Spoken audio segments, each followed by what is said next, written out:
IFM Foreign News.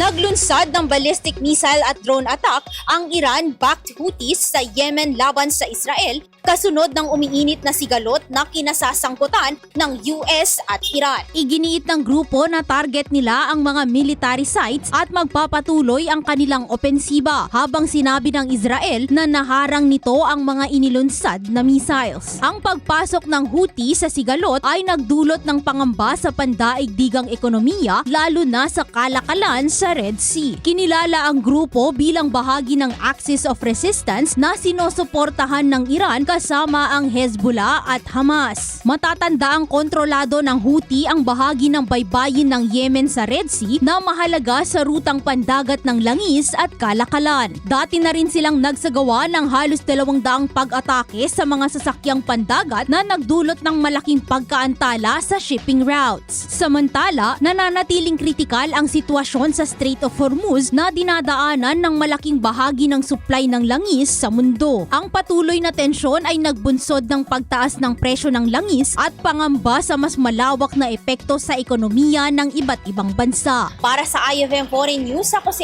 Idol Zarina Franco. Idol! IFM News.